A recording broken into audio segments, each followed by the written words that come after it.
Bonjour à vous et bienvenue. Le post d'aujourd'hui est consacré aux expressions idiomatiques, partie 1. Il est de niveau B1, B2, C1, C2. Expression idiomatique 1. Objectif du post, découvrir et utiliser des expressions idiomatiques populaires. Petit 1, définition. Une expression idiomatique est une locution ou expression particulière à une langue, dont le sens ne peut pas être déduit de la signification littérale des mots qui la composent. Son sens réel est donc différent de son sens littéral. Sa traduction mot à mot est impossible ou alors le résultat ne veut pas dire grand-chose. Elle est souvent imagée et appartient au langage courant voire familier. Les expressions idiomatiques existent dans toutes les langues et sont caractérisées par trois aspects principaux. Le sens figuré, le sens d'une expression idiomatique est différent de la somme des sens de ces mots pris individuellement. La spécificité liée à la langue, chaque langue possède ses propres expressions idiomatiques qui ne sont généralement pas traduisibles littéralement dans une autre langue. Enfin, l'aspect culturel, les expressions idiomatiques sont souvent liées à la culture et à l'histoire du pays. Petit 2, exemple d'expression idiomatique populaire. 2a. Avoir le coup de foudre. Si on fait une traduction littérale, on obtient en anglais « to have the blow of lightning », ce qui ne veut pas dire grand-chose.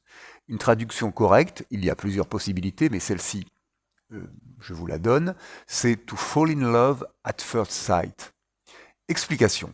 En français, le coup de foudre est une image pour décrire une attraction ou un amour soudain et intense. Comme l'éclair qui frappe sans prévenir, l'expression est donc utilisée pour parler d'un amour qui naît instantanément, dès le premier regard. Exemple, premièrement, comment pourrait-on ne pas avoir le coup de foudre pour Paris? Deuxièmement, quand je l'ai visité, j'ai vraiment eu le coup de foudre. Troisièmement, elle a eu le coup de foudre pour le piano dès qu'elle s'est initiée à l'instrument. Quatrièmement, lorsque Nico a rencontré Léa, ce fut immédiatement le coup de foudre. Cinquièmement, dès que nos regards se sont croisés, j'ai eu le coup de foudre. 2b, tomber dans les pommes.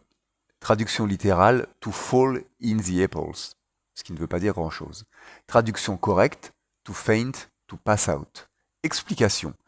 L'origine de cette expression est incertaine, mais il existe plusieurs théories. L'une d'elles suggère qu'elle viendrait du verbe pâmer, qui signifie s'évanouir. Tomber en pâme aurait été transformé en tomber dans les pommes avec le temps. Une autre théorie relie l'expression à la chute des pommes mûres qui symboliserait l'évanouissement. Quoi qu'il en soit, tomber dans les pommes est une expression imagée amusante pour décrire une perte de connaissance.